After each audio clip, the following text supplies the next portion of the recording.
கோலி talk Kollywood news. ஐ விழாவில் கலந்துக்க okay சொன்ன அர்னால்ட். டைரக்டர் சங்கர் இயக்கத்தில் விக்ரம் நடிச்சிருக்கோம் படம் ஐ. ஏஆர் ரஹ்மான் இசையமைச்சிருக்கோம். இந்த படத்தோட ஆடியோ வெளியீட்டு விழா செப்டம்பர் 15 சென்னையில் உள்ள நேரு ஸ்டேடியத்தில் நடக்க இருக்கு. இந்த படத்தோட ஆடியோ வெளியீட்டு விழாவுக்கு ஹாலிவுட் நடிகர் அர்னால்டு அழைப்பதா அவர்கிட்ட பேச்சுவார்த்தை நடத்தப்பட்டது. அந்த அழைப்பை ஏற்று ஆடியோ விழாவுக்கு வர அர்னால்ட் சம்மதம் தெரிவிச்சிருக்காரு. ஆடியோ விழாவில் சிறப்பு விருந்தினராக கலந்துக்க ஓகே சொன்ன அர்னால்ட் தன்னோட வாழ்த்துடனான வீடியோ ஒன்னையும் ஷங்கருக்கு அனுப்பியிருக்காராம்.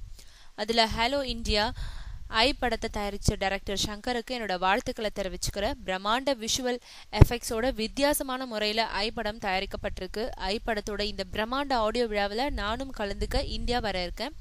ரசிகர்கள் எல்லாரையும் அங்கு காண நான் ஆவலா இருக்கேன். விழா நடைபெறும் செப்டம்பர் 15 அன்னைக்கு நான் சென்னையில் இருப்பேன்னு தெரிவிச்சிருக்காரு.